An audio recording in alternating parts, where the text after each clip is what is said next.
Pre college days also, because हमें अपनी एक सोशल कंडीशनिंग की भी बात करनी है. आई can see many of you who just switched on their cameras. पीछे एक बड़ा सा मैप लगा हुआ है और यूपीएससी का जो एक एम आपका बना हुआ है उसको लेकर के जो डिटर्मिनेशन है, it can reflect from the walls that you are sitting around. तो मैं इसको इस तरह से स्ट्रक्चर करना चाहूंगी. सबसे पहले तो मैं बात करूंगी अपने pre college days and how this became a goal in my life, this objective in my life. Then we'll talk about how did we get into this mode of achieving it. And thereafter, I'll speak a bit about 10 years in service. It's a decade in service now. I'm a 2010 batch officer. So on a reflective mode, I'll also speak of certain things जो मुझे बाद में अब assess हो रहा है कि preparation time में हमें क्या चीजें करनी होती हैं, whereby you it goes into making you an officer. तो मैं रेट्रोस्पेक्ट में भी बात कर सकती हूँ क्योंकि I have been in services for around 10 years now. तो इस तरह से स्ट्रक्चर करेंगे एंड मुझे लगता है आगे it has to be a little more dialogic, it has to be a little more interactive. आप लोग काफी लोग यहाँ ज्वाइन किए हैं, तो आपके मन में भी जो संशय हो, जो डाउट्स हो, so I would be happy to clear them. I would be happy to handhold you wherever. I mean, if you wish to interrupt me also, you can raise your hand and you can engage in a dialogue. So I would like to structure it this way. तो सबसे पहले अगर मैं बात करूं, मैं अपने बारे में थोड़ा सा बता दूं कि मैं एक बहुत ही छोटे से स्टेट में, एक बहुत ही छोटे से डिस्ट्रिक्ट से I belong to a place called Baikunthpur. It is located in a district called Surguja. बहुत ही ट्राइबल और बिल्कुल जो बोलते हैं नेचुरल ब्यूटी से भरा हुआ इट्स अ डिस्ट्रिक्ट. एंड वहां पे मेरे पेरेंट्स बेस्ड थे. And the very thing that that sets me apart from that had set me apart, जो मैं अपनी जर्नी में देखती हूँ, वो ये कि छोटे से डिस्ट्रिक्ट में जहाँ पे काफी कुछ रिसोर्स क्रंच था. रिसोर्स क्रंच किस तरह का था मैं बताऊंगी आपको. उस छोटे से डिस्ट्रिक्ट से निकलकर जब कुछ काम करते हैं तो किस तरह से आपका जो आपकी लिमिटेशंस भी हैं वो आपके लिए एक एज हो जाती हैं. So I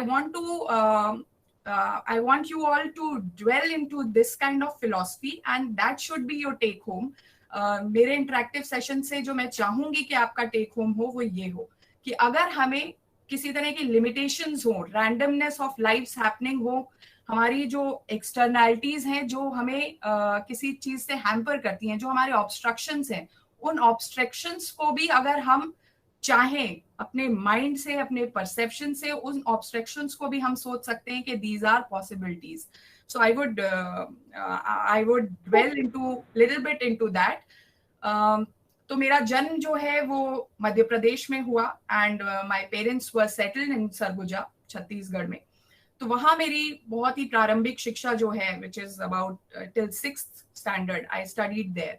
एंड उसके बाद मेरे पेरेंट्स ने मेरे लिए बेहतर विकल्प सोचे कि कुछ पढ़ने के लिए और बेहतर जगह भेजा जाए. So I landed in a boarding school in Scindia school, Gwalior, which is a very remarkable school, although I was not a remarkable student at all. So that can also, make you feel if you are lagging somewhere, अभी भी बहुत वक्त है, हम लोग बेहतर कर सकते हैं.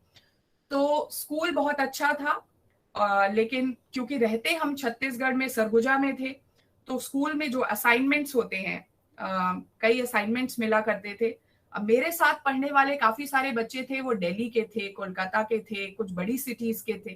तो जब असाइनमेंट्स मिलते थे तो असाइनमेंट्स जो होते थे वो बहुत ही इस तरह के होते थे. उस टाइम पे तो इंटरनेट भी बहुत ज्यादा नहीं था. I am talking about somewhere mid 1990s, 95, 96, when I was in 7th standard. तो कोई असाइनमेंट मिलता था, जैसे एक हिस्ट्री का असाइनमेंट, एक एग्जाम्पल के तौर पे बता रही हूँ, तो मेरे जो दिल्ली वाले दोस्त थे वो कुतुब मीनार पे कर लेते थे, रेड फोर्ट पे कर लेते थे. They had access to good libraries. और मैं सरगुजा में, बैकुंठपुर में, I had no internet access, I had no library to go. तो वो एक जो मेरे लिए सेटबैक था, उसको मैं आपको ये बताना चाहती हूँ कि उस सेटबैक में एक आउट ऑफ बॉक्स थिंकिंग का जो जन्म हुआ, उसको मैं आपके सामने साझा करना चाहती हूँ। तो एक Surguja estate, if you now explore, अभी आप इंटरनेट पे देखेंगे तो सरगुजा में एक बहुत पुराना पैलेस है which is a tribal king's Surguja estate, used to be an erstwhile province in the ancient times, in the medieval times. तो उस कहते हैं जूल इन डिस्गाइज के बारे में किसी को नहीं पता था। तो अब मेरे पास क्योंकि रिसोर्स ज्यादा नहीं थे तो मैंने असाइनमेंट किस पे किया, सरगुजा एस्टेट पे किया। जब सब लोगों ने असाइनमेंट्स देखे हमारे टीचर्स ने, तो भाई कुतुब मीनार पे हो गया, विक्टोरिया पे टर्मिनल पे हो गया, बड़े बड़े जो सुने हुए एरियाज के बारे में असाइनमेंट हो गया। मेरा जो असाइनमेंट था it was out of box, it was slightly different from what others had to present.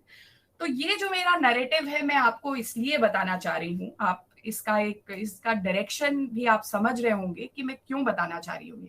मैं इसलिए बताना चाह रही हूँ कि एक फिलॉसफी है लाइफ की। देखिए हमारी जो एक्सटर्नल, हमारी जो कंडीशंस हैं उसको हम बहुत ज्यादा चेंज नहीं कर सकते हैं, लेकिन हम अपने नैरेटिव को, अपने माइंड को, हमारा जो परसेप्शन बिल्डिंग है उसको हम किस तरह से पॉजिटिवली बिल्ड कर सकते हैं, एम्पावरिंग वे में हम अपने नैरेटिव को बिल्ड कर सकते हैं, ताकि हमारा जो भी काम है उसमें एक बेहतरी की ओर हम सोच सकें। So this is what led me to not become a remarkable student, but think slightly out of box. It gave me an edge. Resource crunch also gave me an edge. तो मैं बस ये बात से आपको इस बात की अगर थोड़ी भी आपके अंदर उत्पत्ति हो सके कि हमारे हो सकता है कुछ लिमिटेशंस हो हमारी लाइफ में, हमारे बहुत तरीके के प्रॉब्लम्स होते हैं, the interplay of factors which lead to becoming us what we are, हमारी कंडीशनिंग, हमारी एक्सटर्नल इवेंट्स, हमारी लाइफ में हो रही कई सारी एक्टिविटीज, लेकिन हमारा अंदर का जो ध्येय है, हमारा जो परसेप्शन है, हमारा जो माइंड है, हमारी जो सोच है, उसको हमें इन एक्सटर्नैलिटी से पॉजिटिविटी की तरफ में रुख उसका करना है, ना कि नेगेटिविटी की तरफ में। तो इस तरह से मेरी कुछ शुरुआत हुई। हमारे यहाँ पेपर भी तब 2 दिन पुराना आता था, इन अ स्मॉलर टाउन। आप में से हो सकता है कुछ लोग छोटे जगहों से हों, so to get an English newspaper, Hindu या इंडियन एक्सप्रेस या Times of India for that matter, वो 2 दिन पुराना वाला पेपर आता था। लेकिन पढ़ना है, 2 दिन पुरानी ही न्यूज सही, पर उसको पढ़ना है। और क्योंकि लाइब्रेरीज बहुत ज्यादा इजीली एक्सेसिबल नहीं थी, तो एडिटोरियल ही पढ़ना है। एडिटोरियल से ओपिनियंस जो बन रही है उसको कट करके अपने पास में रखते जाना है, उससे मतलब you start making your own library. So in that kind of a context I wish कि आप लोगों के अंदर भी मैं थोड़ी सी इस इंटरैक्टिव सेशन में वो वो बात को मैं आपके अंदर जीवंत कर सकूं। तो this session will really be in its true sense, in its true essence, a very fruitful session. तो इस तरीके से शुरुआत हुई। Then I went to a very good school, Gwalior में मैं बोर्डिंग स्कूल में पढ़ी। And during my school days, in fact, it gave me a very sense of self-reliance, a sense of independence, क्योंकि बोर्डिंग स्कूल में आप बहुत कुछ करना सीखते हैं, ऐसे टीम भाव आपके अंदर बहुत ज्यादा विकसित होता है, आप बहुत ज्यादा you learn to adapt to newer atmospheres, different kind of people, उनके बीच में आप किस तरह से अपने आप को कंडक्ट कर सकते हैं, किस तरह से अपनी राह बना सकते हैं। तो ये चीजें मैंने थोड़ा सा उस वक्त सीखी। Then of course Delhi and you all, मुझे बताया गया ये किरोड़ी मल कॉलेज है और साथ में अन्य कॉलेज के भी यहाँ पे स्टूडेंट्स हैं। सो दिल्ली यूनिवर्सिटी, आप सब की तरह मैं भी दिल्ली यूनिवर्सिटी की एक एलुमनाई हूँ, और it's incomparable to get such a pedestal in your life, जहां पर आप दिल्ली में इस तरह का एक्सपोजर मिलता है, इतने तरह के लोग मिलते हैं, एक ऐसा एनवायरनमेंट मिलता है जो आपको बहुत कुछ करने के लिए खुद में खुद प्रेरित करता है।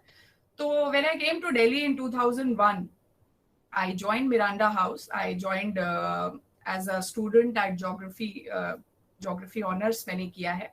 आपके किरोड़ी मल भी एक वन ऑफ दोस कॉलेजेस था जहां पर ज्योग्राफी ऑनर्स होता था। Very few colleges had geography, I think it is almost the same. Vikram would agree, कुछ ज्योग्राफी को आप बढ़ावा दिलवाइए वैसे। सो as told by you, I don't remember having a society of civil services aspirants back then. पता नहीं होती होगी, but I don't remember it. So I must congratulate you all. कर्तव्य, बहुत अच्छा कर्तव्य आप कर रहे हैं, आप बहुत अच्छा फोरम प्रोवाइड कर रहे हैं, because at that juncture I don't remember such platforms being in place. Yes, there used to be a art and culture and dance Shakespeare Society for all that fiction and things. लेकिन I think career counseling was little bit back seat पे था, उतना उतना नहीं था. तो फिर भी, लेकिन क्योंकि हम लोग जहाँ से आते हैं वहां पर देखते तो है ही, और मैं भी जहाँ पर जिस डिस्ट्रिक्ट में थी वहां पर कलेक्टर आते थे, तो बात ये होती थी कि भाई दो ही लोग के बारे में चर्चा होती है, वहां का थानेदार या वहां का कलेक्टर. तो जब इस तरह की बात सुनते थे कि नहीं, कोई आए हैं भाई, कलेक्टर साहब आए हैं, दे डन गुड वर्क, वो अच्छा काम कर रहे हैं, वो बुरा काम कर रहे हैं, एक डिस्ट्रिक्ट की इमेज जो है वहां के डीएम से बन रही है. तो इस तरह की बातों ने मुझे बहुत हमेशा से ही एक प्रेरणा दी हुई थी, और स्कूल से ही मेरा मन था कि मैं एक सिविल सर्वेंट के रूप में अपने आप को स्थापित कर पाऊं. मेरे पेरेंट्स डॉक्टर्स थे, लेकिन आई थॉट कि डॉक्टर्स के रूप में मैं उतना अपने आप को जस्टिफाई नहीं कर पाऊंगी जितना मैं एक सिविल सर्वेंट के रूप में अपने आप को देखती थी. तो over a period of time, of course all this going with my geography honours, जो कि ऐसा नहीं है कि मैं बिल्कुल जैसा मैं बता रही हूँ, I was not a remarkable और a very illustrious student, I was an average student, but yes I had an edge. वो एज मैंने आपसे शुरू में शेयर की है कि कहीं ना कहीं मुझे जो एक ढर्रे पे चल रहा होता था उससे थोड़ा अलग करने की जो मेरे अंदर चीज विकसित हो गई थी, आप उसको मेरी कंडीशंस की वजह से कहें या जो भी कहें. So I started doing a lot of out of box answers भी जो क्लास में होते थे वो थोड़े मेरे अलग होते थे. तो एक अपना ऑनेस्ट अप्रोच के साथ आगे बढ़ते हुए, then I joined Delhi School of Economics for masters in geography, and meanwhile I was also preparing. और इस प्रिपरेशन के दौरान ही मेरा JRF भी क्वालिफाई हुआ.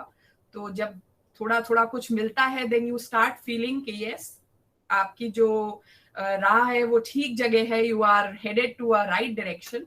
And after a point, I started having a confidence that yes, now I'm prepared to take the exam. तो उस exam के बारे में भी आपको बता दूं कि यूपीएससी का एग्जाम जो है वो आप में से काफी लोग मुझसे ज्यादा आज की डेट की रिसर्च में होंगे कि कितने बच्चे इसमें बैठते हैं. एंड मेरा जो एग्जाम ईयर है वो 2008, 9, 10, this was my third attempt where I qualified, it's not my first attempt. So उस टाइम पे एक स्लम्प आया था, there was a economic slump, और यूएसए से काफी सारे प्राइवेट सेक्टर के लोग भी मेन स्ट्रीम गवर्नमेंट सेक्टर में आने के लिए उस टाइम पर प्रतिबद्ध हो गए थे. इकोनॉमिक कंडीशंस ऐसी थी, यूएसए से काफी लोग लौटे थे, software was in the slump stage. तो उस साल रिमार्केबली बहुत सारे लोगों ने एग्जाम दिया. some 12 lakh people appeared for this prelims exam.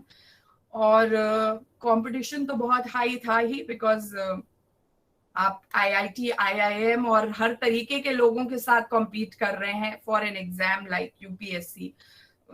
आप डॉक्टर्स के साथ कम्पीट कर रहे हैं, आप ऐसे रिमार्केबल साइंटिस्ट के साथ, many people from different streams coming together and writing an exam. तो आपको फीलिंग एक जो होती है वो एंजाइटी या नर्वस वाली फीलिंग, दैट्स वेरी ह्यूमन, और वो सबको होती होगी, हर एग्जाम में होती है, and it's a human emotion. तो उस इमोशन के तहत हम लोग किसी भी एग्जाम में बैठते हैं. आई वुड नॉट से, I would be lying if I से कि I was very confident and everything. It was not so. Some 12 lakh people sat for that prelims exam. Some कितना बताएं, अगर उसका हम 1/4 भी ले लें तो कम से कम एक 4 lakh people का आप लगा के चलिए कि they must be some serious candidates. बाकी लोग, कई लोग ऐसे भी भर देते हैं. उसमें से फिर आपको छटनी होकर मेंस में पहुंचना है, मेंस से छटनी होकर you have to make it within the first 100 to get into the IAS. तो बहुत बड़ा वो था, जो लक्ष्य था. लेकिन of course step by step it gets easier for you if you are focused and अपनी तैयारी पर थोड़ा विश्वास रखते हुए अगर हम आगे बढ़ते हैं. So that year it clicked for me. God had been kind and it clicked for me. And उस साल मतलब भगवान की दया से मुझे ऐसा नहीं हुआ कि प्री हो गया और मेंस में अटक गए या इंटरव्यू में अटक गए. एक बार ही थ्रू हुए तो I attend 66th rank and that has been the journey pre UPSC. तो अब इस जर्नी के बारे में अगर हम थोड़ा सा इंटरैक्टिव बात कर लें तो मुझे अच्छा लगेगा. Thereafter I will tell you unprecedented times में एक सिविल सर्वेंट की आज की क्या भूमिका है, आज का क्या रोल है, उसके बारे में मैं आपको विस्तार से बताऊंगी. But during my preparation days if you wish to ask me something, we'll also I'll also focus a bit on the preparation methods, क्योंकि वो आपके लिए आज की डेट में सबसे इम्पोर्टेंट है. क्योंकि आप एक स्टूडेंट जो वर्ग है उसके लिए अभी आगे की बात या पीछे की बात थोड़ी कम इम्पोर्टेंट है. Most important is how this preparation mode breaks you और मोल्ड्स यू और यू नो शेप्स यू. तो उस पर भी हम लोग बात करेंगे. But if you have any question as of now, I don't want to keep it boring by just talking. तो अगर कुछ क्वेश्चन है तो let me answer you. I'll request the moderators to take up, Tanishka or Deepali or anyone can. Thank you so much, ma'am, for sharing your journey with us a little, starting from your school life and your concept of thinking out of the box. It's like will really inspire each one of us. And now we should start with the question and answer round. We have few questions from our side that we'll address first, and then we'll take from the audience side. Kindly, Deepali, start with the first question.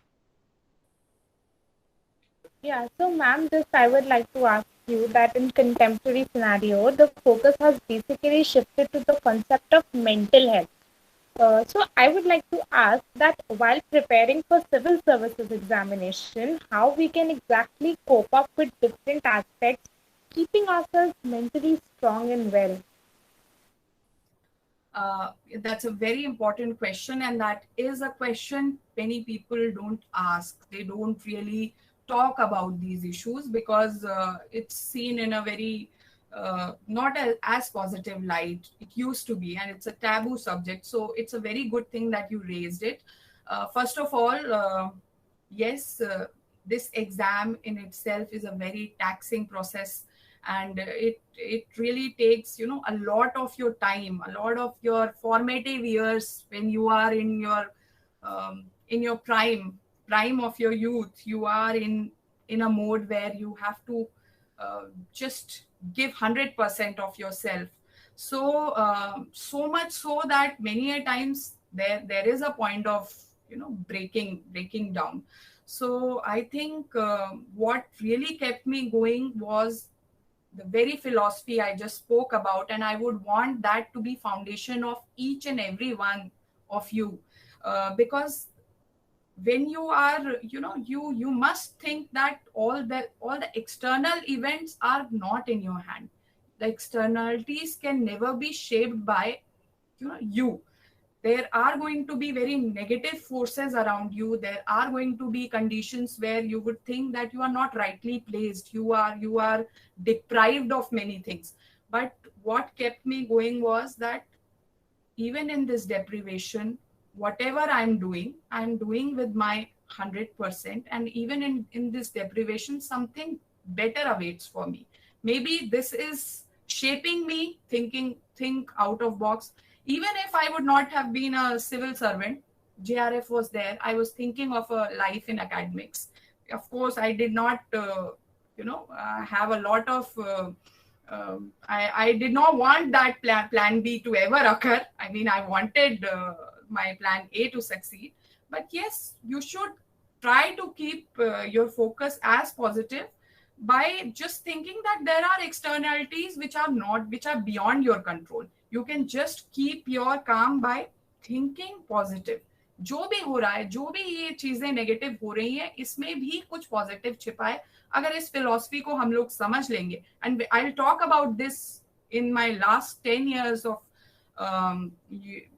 Being a bureaucrat. And also जब आपके अंदर एक question होगा, आप काफी लोगों की, क्योंकि मेरे अंदर भी था कि यूपीएससी के इंटरव्यू में ऐसा क्या देखते हैं भाई. सो इन चीजों पर मैं अभी और डेल्व करूंगी when I talk about a positive approach in life.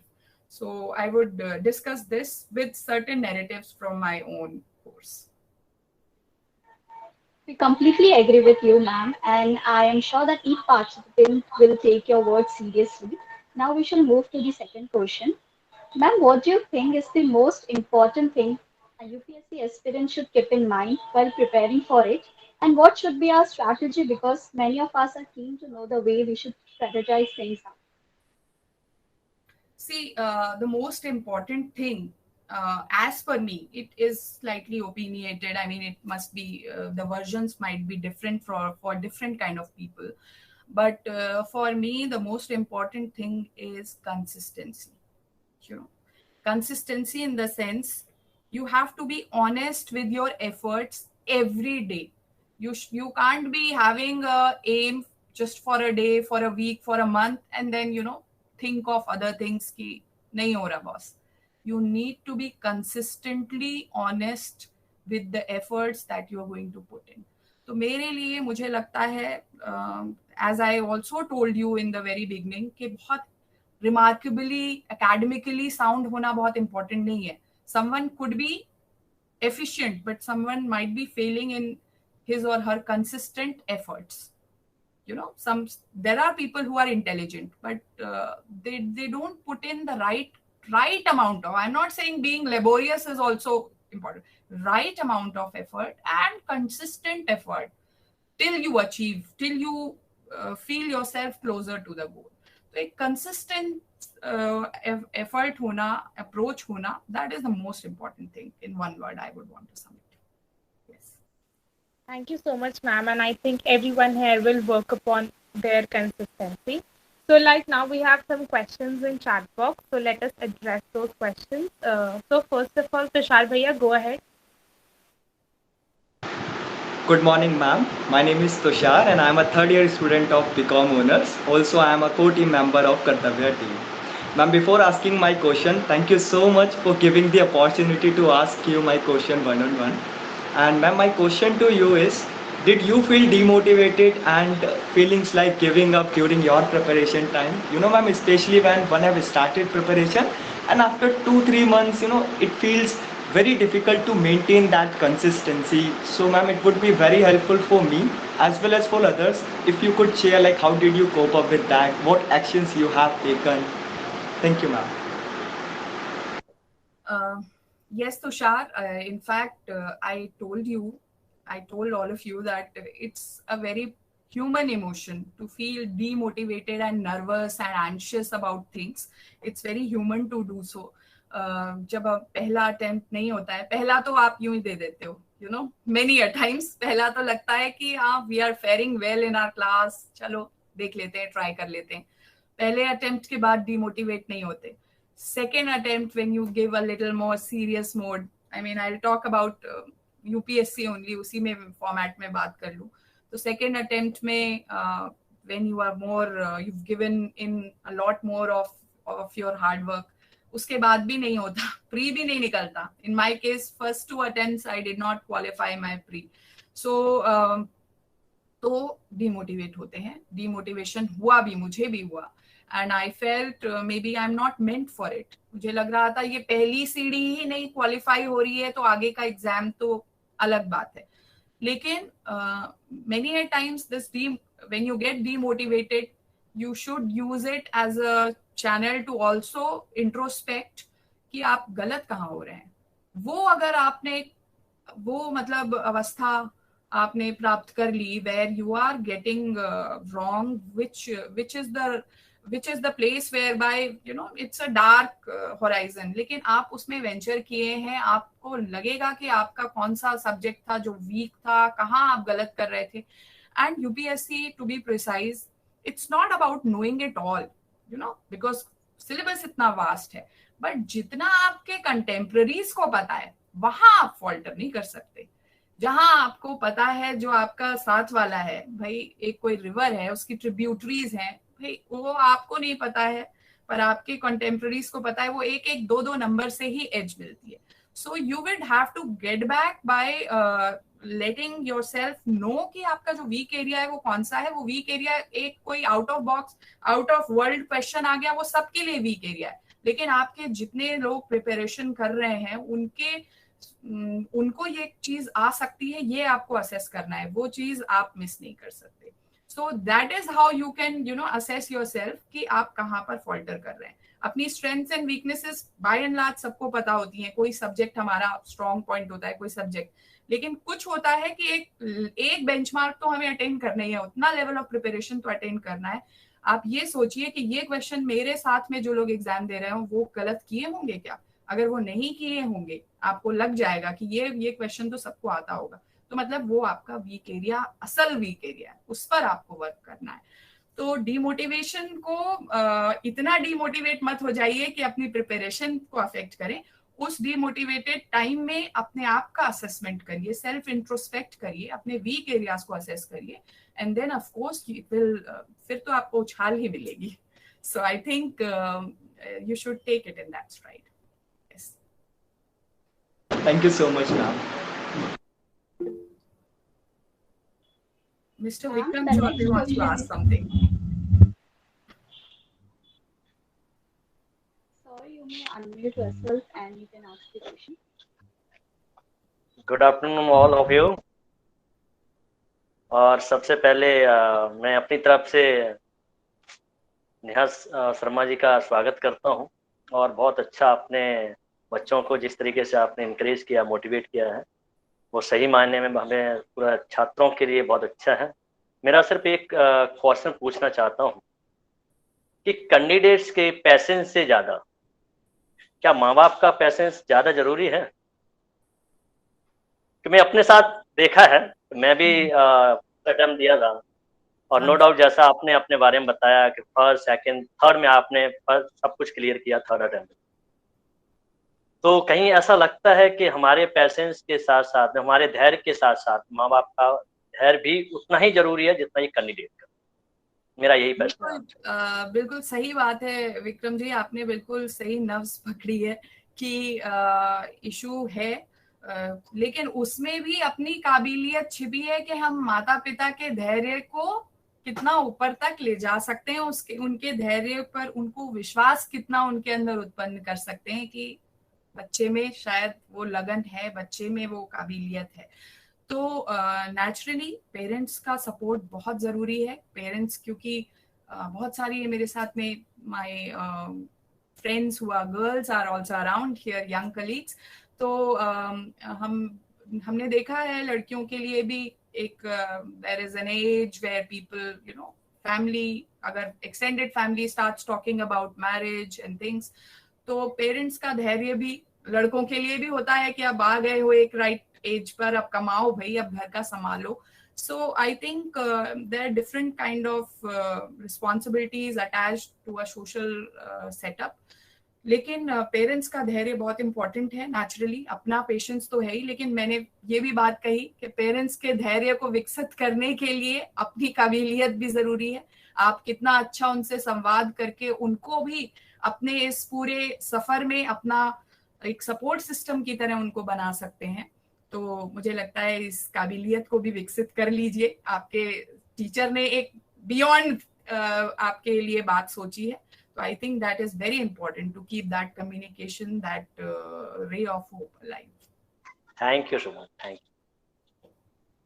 So if I can speak a little bit about the career that I've had, उसके बाद फिर हम लोग क्वेश्चन आंसर राउंड को और लंबा रख लेंगे. So अकेडमी से लेकर अभी तक की जर्नी को थोड़ा सा और साझा कर लेती हूँ. ठीक है? Will it be fine? All right. So the day I got selected, that is the biggest day of my life. That was the happiest day of my life. अब ये कहना थोड़ा सा गलत होगा. Now I've had kids also, and I was married to my childhood love.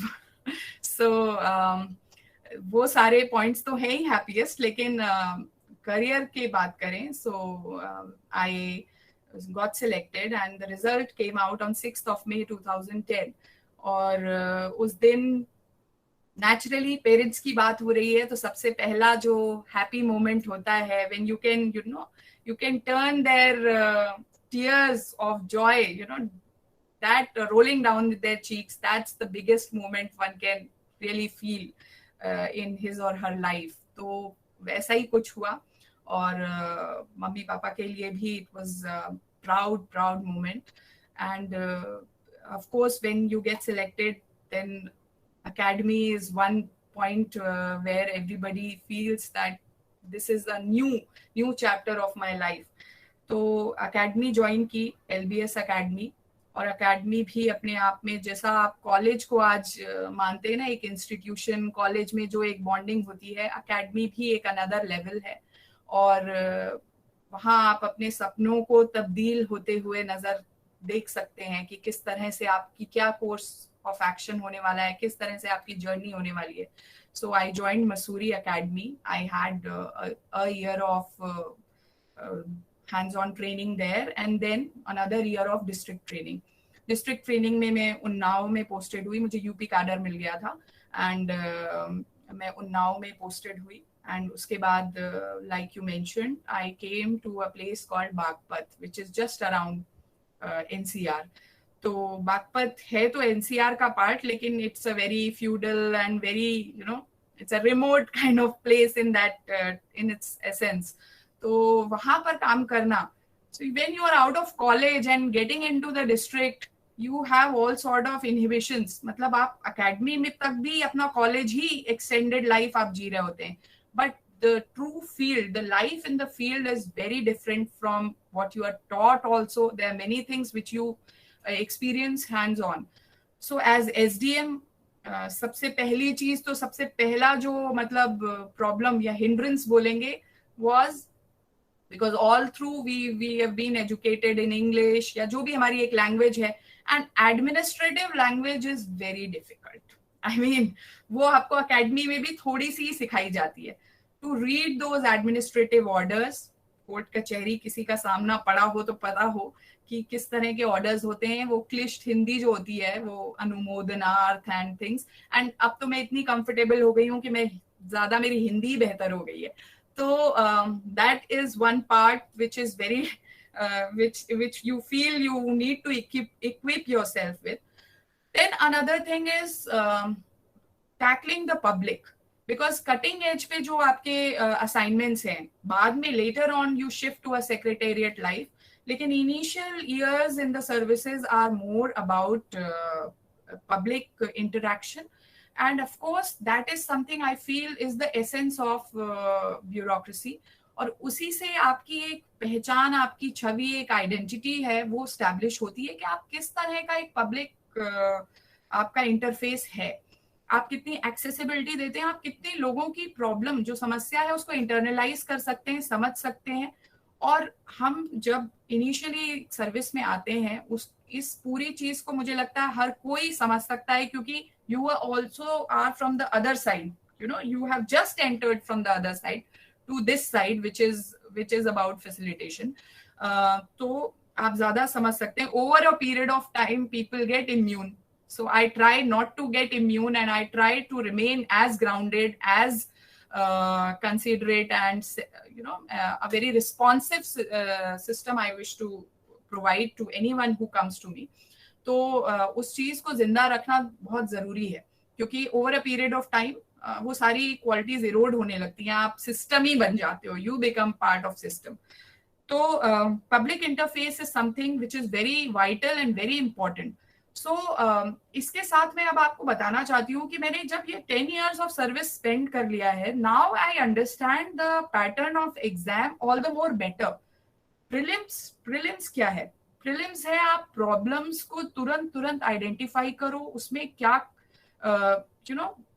Elimination method. Prelims एक ऐसा exam है जिसका पैटर्न आपके मतलब एक ब्यूरोक्रेट की लाइफ में कि प्रॉब्लम तुरंत आइडेंटिफाई कर सके, आप क्विकली आइडेंटिफाई कर सके, एलिमिनेट करिए, फालतू की ट्रिवियलिटीज को एलिमिनेट करिए, प्रोसीड ऑन अ पाथ। तो प्रीलिम्स उस तरह की कंडीशनिंग के लिए बना हुआ है। प्रीलिम्स एग्जाम में आपके पास में मल्टीपल चॉइस होती है, उस चॉइस में से आपको फालतू वाली चीजें हटानी है, you have to arrive at a proper concrete thing. तो प्रीलिम्स उसके लिए बनाए. Mains is about your dialogic, your ethics, your approach in life. Your approach is reflected in mains. किस तरह की अप्रोच आप रखते हैं, किस तरह का आपका जो काम करने का तरीका होने वाला है, क्या आपके अंदर वो soft skills and hard skills का एक राइट कॉम्बिनेशन है, whether you are a courageous and a considerate का right mix or you are on an extreme. So that is reflected in the exam. Mains का जो पूरा बनावट है वो इस तरीके का है कि आपकी नॉलेज के साथ साथ में आपका एक पूरा plethora of your emotions are also reflected in your mains. इस तरह का उसका ढांचा है. And talking about interview is not about just personality, it's not about knowledge. सिर्फ नॉलेज का तो है ही नहीं. And over a period of time जो मुझे लगा है कि इंटरव्यू जो है वो आपका चेक करता है, किस चीज को चेक करता है. मतलब अगर मैं आपसे पूछूं, चलिए पहले इसको थोड़ा सा और इंटरैक्टिव बना लेते हैं. आप में से 1-2 रिस्पॉन्सेज मैं जानना चाहूंगी कि आप सही सोच रहे हैं या नहीं. इंटरव्यू में आपको क्या लगता है, क्या देख रहे हैं जो पैनल है? If someone would like to answer, 2-3 aspects बता सकते हैं अगर आपको लग रहा है. फिर मैं बताऊंगी कि एग्जैक्टली क्या देख रहे हैं और जो मैंने फील किया है, जो मैंने इंटरेक्शन में जाना भी है कई यूपीएससी मेंबर्स के साथ. तो आप में से कोई, Vaibhav, I can see on screen, Vaibhav Singh, if you wish to. Maybe, ma'am, they want to know how you can interact with the public and present the services there. That is one thing. Yes, that is one thing. Good. It's also like that. Do you have that attitude of facing challenges, or you can? Yes, you are coming to that. Yes, I think Chandbhanu is coming to that. It is something related to that, and I would give the right words to it. If someone else wants to respond, we can hear them. Otherwise, I'll. Ma'am, Disha raised her hand, so Disha, you can say. Disha. Yeah. According to me, interview is not only about personality, as you said, and knowledge. I guess they also look upon how you interact and your convincing powers, communicating skills, and all, and how you can convince the other party that you're talking with and your public that you're working for. Good. I get a feel from the responses that you all are better equipped. I mean, you all have by far an idea of what an interview is all about. So interview, of course, is all of this. And if I want to tell you something to make you understand better, interview एक किसी भी applicant या किसी भी जो मतलब इस exam को लिख रहा है उसकी लाइफ का दे regard, the members, the interview panel regards it as a very tough situation for that person. वो एक ऐसी टफ सिचुएशन में है जहां पर जीने मरने का, that is how it is. जब आप इंटरव्यू बोर्ड को फेस करते हो तो आपको लगता है कि मतलब अब तो आर या पार वाली सिचुएशन है. सो दे ऑल्सो असेस कि एक बहुत टफ सिचुएशन में ये जो कैंडिडेट है वो कितना सहज या कितना असहज है, कितना डीपली रूटेड या कितना शैलो है. किसी भी कॉन्फ्लिक्ट या स्ट्रगलिंग सिचुएशन में अगर आप सहज रहकर आप उसको पार कर लेंगे तो आप एक बेहतर सॉल्यूशन ढूंढ लेंगे. And believe it, last 10 years I have seen it कि इतने चैलेंजेस हैं आपके लिए.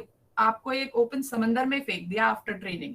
जब आप एज अ ब्यूरोक्रेट आपको बहुत सारे लोगों से डील करना है. As an IAS officer more so, because you have to deal with not just public तो चलिए अपने काम के लिए आई है, और दूसरे you have to deal with politicians, you have to deal with crooked people, you have to deal with people who might not be wanting, who are not with the right intent, a very corrupt system.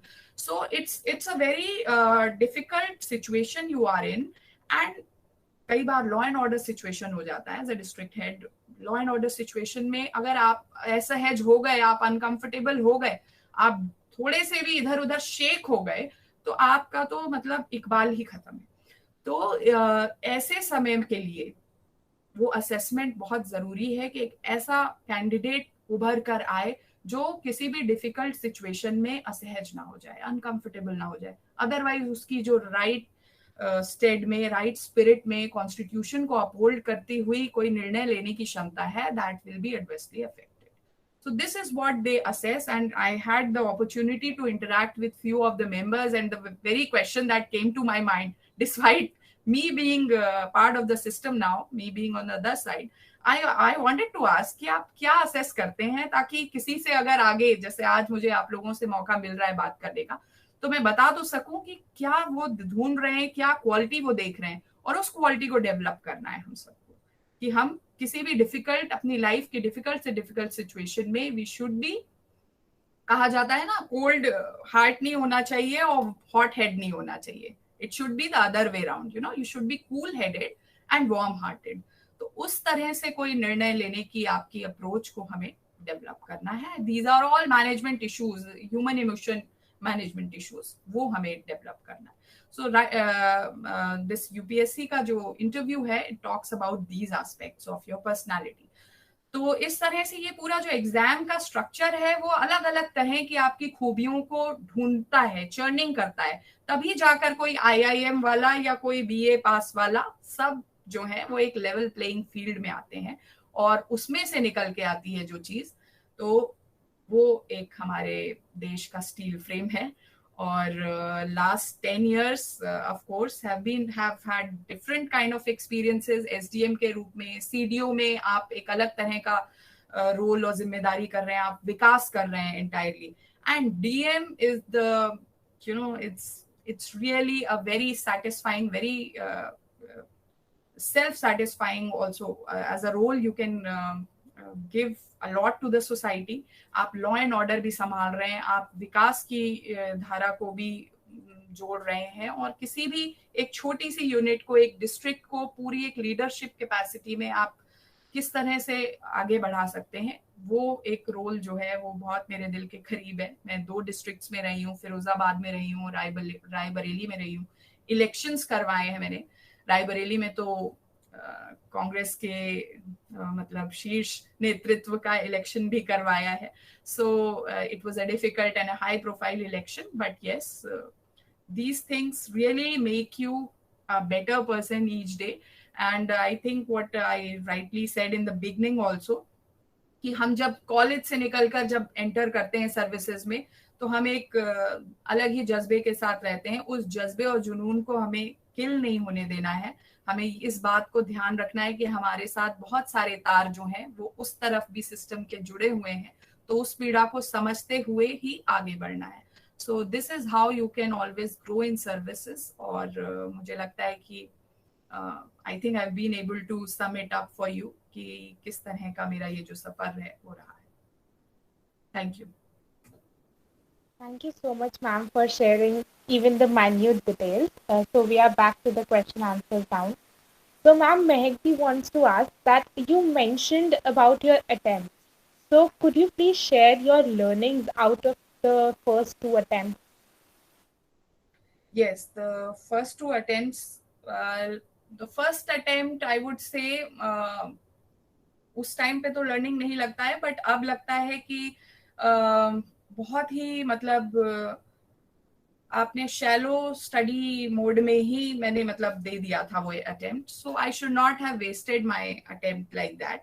हमारे time पे थोड़े से limited attempts भी थे. There were 4 of attempts back then. तो क्योंकि आप जैसे जैसे आपका अटेम्प्ट आप लूज करते हो तो थोड़ा सा कॉन्फिडेंस भी शेक होता है. You just have 3 left, you just have 2 left, इस तरह से. तो पहला अटेम्प्ट इतना, अभी आप लोग most of you are 3rd year or 2nd year students, so I would say don't jump into the race. इस तरह से मत दे दीजिएगा कि बस ट्राई करने के लिए देते हैं. एक बार अच्छी तरह से असेस करिए अपने आप को, and then you should write your exam. Of course, my second attempt gave me an insight as to what I was lagging. और बहुत सारे ऐसे क्वेश्चंस थे जो कि मुझे पता होने चाहिए थे. लाइक आई सेड, मेरे बहुत सारे कंटेम्प्रेरीज जो मेरे साथ एग्जाम दे रहे हैं वो तो बेसिक है, वो तो NCERT में भी है, वो भी मैं नहीं कर पाई अटेम्प्ट. तो मुझे लगता है कि मेरा स्ट्रैटेजी ही सही नहीं थी कि मैं कहाँ पढ़ना चाहिए, और मैं कुछ और ही पढ़ रही थी. So it is about also about strategising what you need to study. You don't have the time and energy to study everything. So you should be able to focus on the syllabus, on the right kind of books. Newspaper लोग कहते हैं पढ़िए, बहुत newspaper पढ़िए. अब newspaper पढ़ के आप कोई कंप्यूटर तो है नहीं कि रोज न्यूज़पेपर पढ़ा और आपके दिमाग में आ गया. तो आपको एक स्ट्रेटेजी बनानी है कि आप मैं क्रॉनिकल पढ़ती थी, तो न्यूज़पेपर जो पढ़ती थी उसमें क्रॉनिकल 12 ही पढ़नी है आपको, 12 आपकी साल की जो हर मंथली होती है. तो न्यूज़पेपर में कोई ऐसी चीज मुझे लगती थी which could be part of a question, which could be a question, future question, तो मैं उसको उस सेगमेंट में क्रॉनिकल में लिख लेती थी, मार्क कर लेती थी. So 12 chronicles you can summarise, you can memorise. लेकिन आप न्यूज़पेपर हर दिन पढ़ें और फिर एक नोट्स बनाएं उसका और फिर वो पढ़ें, दैट इज बियॉन्ड रीजनिंग. मुझे नहीं लगता कि वो ह्यूमनली पॉसिबल है. तो इस तरह से स्ट्रैटेजी ठीक तरह से बनानी है. किस चीज को आप रिवीजन के साइकिल में आप जोड़ पाएंगे. Will you be able to go back to 27th June and then see कि 27th June के न्यूज़पेपर में क्या आया था? You would not be able to do that. So you have to do the right kind of strategy, right amount of time and energy you need to put in. तो ये कुछ learnings थी मेरी जो over a period of time I thought were important. Thank you, ma'am, for explaining really well. Now we have a question from Neha. Neha, you can unmute yourself and ask your question. Okay, good morning, ma'am. Hi, Neha, good morning. Yes, ma'am. Ma'am, I want to ask, like you were preparing for UPSC and your post-graduation also side by side, then how did you manage between the two? Yes, I think when you prepare for UPSC, मुझे तो लगता है एक इतना ज्यादा पढ़ना पड़ता है यूपीएससी में कि एक पेपर जो है, I felt the syllabus was very less. मतलब अभी you might think that I am just saying, मतलब जियोमॉर्फोलॉजी तो एक मेरा पेपर था, geomorphology, climatology, oceanography, these were my subjects in geography masters. तो ये तो मेरा एक पेपर था यूपीएससी के सिलेबस में. सो आई फेल्ट कि वो मेरे साथ में केस ये था कि मेरा वही ऑप्शनल था और मैं उसी में मास्टर्स कर रही थी. So I was kind of completing my syllabus along with the UPSC syllabus, and more so doing my masters was also giving an edge, क्योंकि जो UPSC की यूजुअली नोट्स होते हैं या जो कोचिंग इंस्टीट्यूट्स पढ़ाते हैं उससे ज्यादा और ज्यादा एकेडमिकली एनरिचिंग आपका जो DU का सिलेबस है, तो उससे कुछ चीजें I used to put inputs into my answer. That really helped me have an edge over others. तो दोनों चीजें मैं साथ ही कर रही थी. But I would not be the right person to answer for someone who might be having different stream in masters and different subject as an optional. But for me, it was mutually enriching exercise. Okay, ma'am. Thank you very much for this answer as well. Thank you so much, ma'am. And now we have question from Anshluti. Anshluti, could you please unmute yourself and ask the question? So hello, ma'am. First of all, thank you so much for such a great experience that we are going ahead with your journey, and how you have explained us from each and every perspective. So I would like to ask that the first stage, which is the primary stage for, like, we all are students now, we are all in undergraduation. So how do we start with the basic preparations, like the primary stage of preparation? So that is my question for you. Anjali, the primary stage I would say is, first getting to understand the pattern of exam. सबसे पहले तो आपको syllabus देखना है उठा करके, और उसके बाद फिर as UPSC is all about your general knowledge also. तो general knowledge पर थोड़ी पकड़ बनाने के लिए you need to pick up a book or two. मैं तो उस टाइम पे इंडिया ईयर बुक या ल्यूसेंट या कुछ इस तरह का पढ़ते थे हम लोग, योजना पढ़ते थे, कुरुक्षेत्र पढ़ते थे. तो एक थोड़ा सा आपके आसपास क्या एक्टिविटी हो रही है, किस तरह का क्या चल रहा है दुनिया में, you need to have an opinion on that. And that opinion you can form from all sort of, आजकल तो IT में मतलब you have access to even digital platforms. तो डिजिटली आप कुछ न्यूज़लेटर पढ़ सकते हैं या कुछ पढ़ सकते हैं. In my time about a decade ago, we used to rely on newspapers. Hindu still is very relevant. It's a good newspaper. Indian Express is a good newspaper. तो थोड़ा सा ये newspaper reading, editorial reading, some good amount of newsletter reading, all this will really help you in forming an opinion, you know. Her subject पे हमारे time climate change अभी भी relevant है, पर क्लाइमेट चेंज पर बहुत बात होती थी. क्लाइमेट चेंज पर different kind of newspapers, different newsletters, different kind of magazines had all different kind of, उसका इम्पैक्ट ऑन जेंडर, उसका impact on labour. So I used to have those cuttings and मैंने अपने कुछ topics बना रखे थे कि these are very relevant topics as for me और सिलेबस से जुड़े हुए. तो उन टॉपिक्स की न्यूज़पेपर क्लिप्स में एक साथ रखती थी. And I used to pick few sentences from those readings of mine and use them in my essays और आंसर्स. तो एक इस तरह का नैक भी I think developing that really helps, because you come across as better aware, you come across as someone who has opinions and who can voice his or her opinions in a good form. तो एक ये बहुत important part है I think to initiate yourself into UPSC. Thank you so much, ma'am. Thank you, ma'am, for your strong words. Now we have a question from Vaibhav. Vaibhav, you can unmute yourself and ask your question.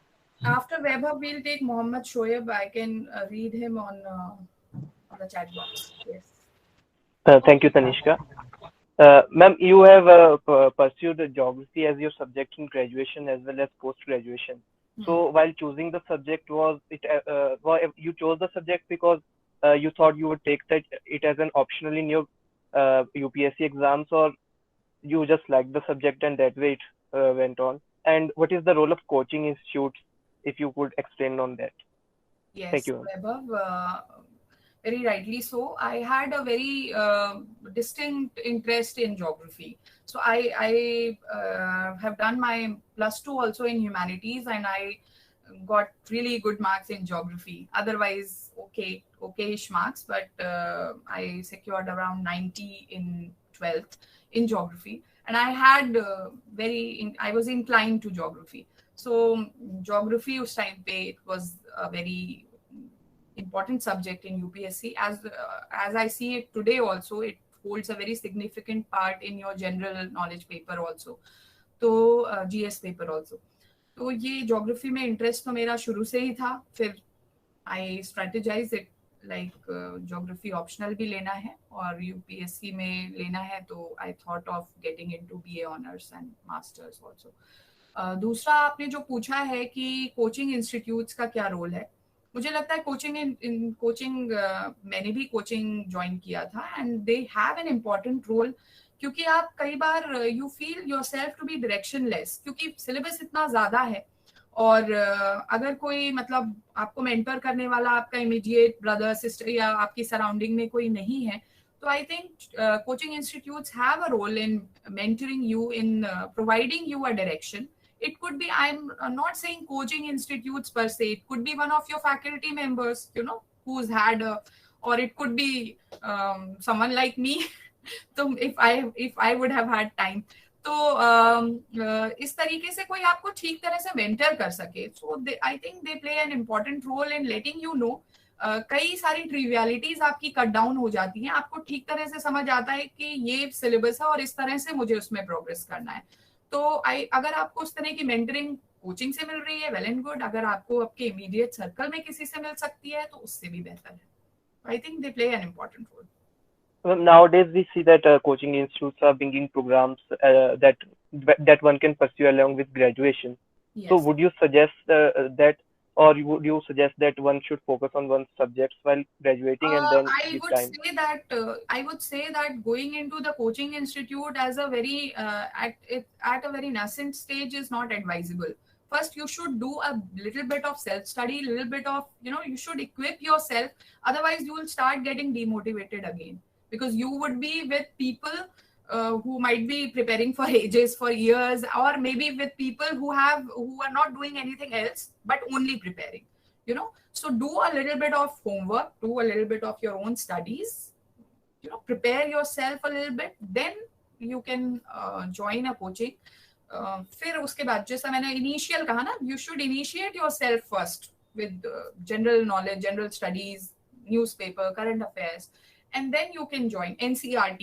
Basics अपने कर लीजिए, उसके बाद आप coaching में जाएंगे तो आप बेहतर इक्विप्ड होंगे. नहीं तो आपको कैच करने के लिए you will start getting demotivated, और दो चीजों को एक साथ करना भी थोड़ा सा टाइम टेकिंग होता है. So I would advise that. Thank you, ma'am. Thank you so much, ma'am, for clarifying this so well. So now, Soyab, you can go ahead. Yes, first of all, good morning, ma'am. I am a second year student of Political Science Honors in Kirodimal College and also a Executive Council member of Kartavya. I would like to ask to you, ma'am, that when we enter in graduation after the class 12, just जब हम आते हैं graduation में तो हमारा M बन जाता है कि लाइक एन यूपीएससी क्रैक करना है. तो जब हम ग्रेजुएशन में आते हैं तो एक तो हमारा एकेडमिक्स एक साइड हो जाता है, तो दूसरा हो जाता है हमारा कि हमें लाइक एन पर्सनैलिटी डेवलप करनी है, लाइक एन जैसे यूपीएससी के लेवल की. तो हम इस पे तो ध्यान दे सकते हैं, अकेले में अपना सेल्फ स्टडी करके कर सकते हैं, किसी टीचर्स की हेल्प ले सकते हैं, बट लाइक एन हमें पर्सनैलिटी डेवलप करनी है यूपीएससी लेवल की. तो मैम हमें ऐसी कौन सी एक्टिविटीज वगैरह में पार्टिसिपेट करना चाहिए जिससे कि हमारा वो एक डिसेंट वो लेवल बन जाए कि हम यूपीएससी के लायक हो जाए. I would like to ask this. बहुत अच्छा क्वेश्चन है आपका. आपने मतलब बहुत बेसिक चीज पूछी है जो कि जिस पर हम लोगों का हमारे एजुकेशन सिस्टम का ही इनिशियल उससे ही बहुत ध्यान नहीं है, लेकिन ये अच्छी बात है. सबसे पहली बात तो आप कुछ लीडरशिप कैपेसिटीज में अपने आप को डाल सकते हैं, और ये अच्छी बात है कि आपके यहाँ तो ये एक कर्तव्य करके आप एक चला रहे हैं, you being one of the members. तो कुछ ना कुछ हमें ऐसी जगहों पर ऐसी कैपेसिटी में थोड़ा सा अपनी झिझक जो है, you know, there is always an inhibition, कुछ तरह का इनहिबिशन कई बार होता है, उससे हमें डट के निपटना है, उस झिझक से का सामना करना है. और अभी मैं आपको इसमें भी एक एग्जांपल दे दूं कि जब सिलेक्शन भी हो गया था उसके बाद मुझे किसान सभा में बोलना था, तो आई वाज जस्ट वंडरिंग कि मेरी चांस ना आए भाई, कुछ लोग और बोल लें, मुझे ना बोलने को मौका मिले. तो मतलब ऐसा होता है कि आपके अंदर थोड़ा सा you know when you have to speak in front of 5000 odd people, तो वो एक कॉन्फिडेंस अपने अंदर डेवलप करना है. और वो कॉन्फिडेंस तब आएगा, देखिए कॉन्फिडेंस 2-3 तरीके से आता है. कॉन्फिडेंस नॉलेज से आता है, कॉन्फिडेंस एक आप एक ऑनेस्ट अप्रोच के साथ काम करते हैं तो अपने आप आ जाता है. You know when people look up to you, कि आप एक ऑनेस्टली, आप ऑथेंटिसिटी में, ऑनेस्टी के साथ authenticity would be the right word, कि एक जेन्युइन एफर्ट अगर आप देते हैं तो आपका कॉन्फिडेंस आ जाता है. आपको सहजता से आप जैसे हैं वैसा ही आपको दिखाना है. When you are trying to be someone else, आप नहीं कर सकते हैं, मतलब आपका कॉन्फिडेंस शेक हो जाएगा. तो वो ऑथेंटिसिटी जो हमारी है, हमारी जो भी पृष्ठभूमि है, इट शुड कम अक्रॉस. मुझे अपनी बात को सहजता से रखना है. तो मेरे ख्याल से that is something which you know would be the threshold of being a decent candidate for UPSC. Be authentic. Thank you Mantra. Yes, thank you. I think we can wind it up now. Yeah. Okay, ma'am. Ma'am, the last question. Yashika Di, you can unmute yourself and ask your question. Okay. This would be the last question. Thank you, Tanisha. Ma'am, my question is, how is the journey before UPSC and after UPSC was different for you, and what challenges did you face and how you overcame them? See, the journey before UPSC and after UPSC have been tremendously different. Pre-UPSC, in your, like I told you, you are in a guarded atmosphere. Even if you are preparing, there is uncertainty, kya hoga, kya nahi hoga. You are still in college, you are in a very cocooned environment of your parents, of your teachers, your faculty members, your friends. When you venture into the bureaucratic atmosphere, in the realm where you have to work, you have a secure position, of course, but you are like I told in the beginning कि समंदर में फेंक दिया जैसी feeling है. It is थोड़ा बहुत swimming सिखा दी एकेडमी में, लेकिन आपको पूरा महारत आपको खुद ही समंदर में मिलेगी. तो I think it's a very difficult world in that sense because you have to deal with your own wars. तो सिक्योर पोजीशन है, आप एक सिक्योर जगह पे हैं, लेकिन you have to deal with plethora of things which you had never even comprehend की such young in life you would not even think कि इस तरह की problems और परिस्थितियां होती हैं. You would only be reading them or seeing them in newspaper. तो जैसे एक एग्जाम्पल छोटा सा मैं शेयर कर लूँ. When I was a CDO at Unnao, बहुत सारी ना बॉडीज, डेड बॉडीज उसमें निकली थी रिवर गंगा में. तो जो अभी भी हुआ, अभी कोविड के टाइम पे भी आपने देखा होगा, यूपी के कुछ फोटोग्राफ्स वगैरह देखे थे. So at that point I was expecting, I was carrying my child, I was 8 months pregnant, but I had to be there, throughout the day. And वो bodies वहाँ एक particular community है, उनकी ये एक वो होती है, they don't, although despite the orders from the Supreme Court and NGT, वो अपनी bodies को मतलब last rites में जलाते नहीं है, वो उसमें रखते हैं, पानी के साइड में उसको ढक के बालू में रखते हैं, रेत में रखते हैं. तो वो सारी अनर्थ हो गई थी बॉडीज. तो that was something I had never even imagined seeing, dead bodies, corpses. और उसको अब आप उसमें आपके लिए न केवल उन बॉडीज को प्रॉपर्ली उनका अंतिम संस्कार करवाना है, बल्कि you have to manage the media, you have to manage, पहली बात तो उन बॉडीज को उठाने वाले लेकर आना है. Who would go and venture? Even a safai karmachari would not do that, So we had to arrange a particular caste जो वाराणसी में इस तरह के काम करती है हट में, उनको लेकर आना, उनको अरेंज करना. So there are so many things you would not even imagine कि इस तरह की कोई प्रॉब्लम मतलब आप कभी देखोगे. तो इस तरह के चैलेंजेस डे टू डे में, फायर फाइटिंग जैसे चैलेंजेस आपके सर्विस में आते रहते हैं. And you have to think of a solution which will be the best possible solution. तो इस तरीके से मुझे लगता है कि life has been very challenging but very satisfying. On the other hand, it has been really satisfying because you are in a challenging position. You chose this work and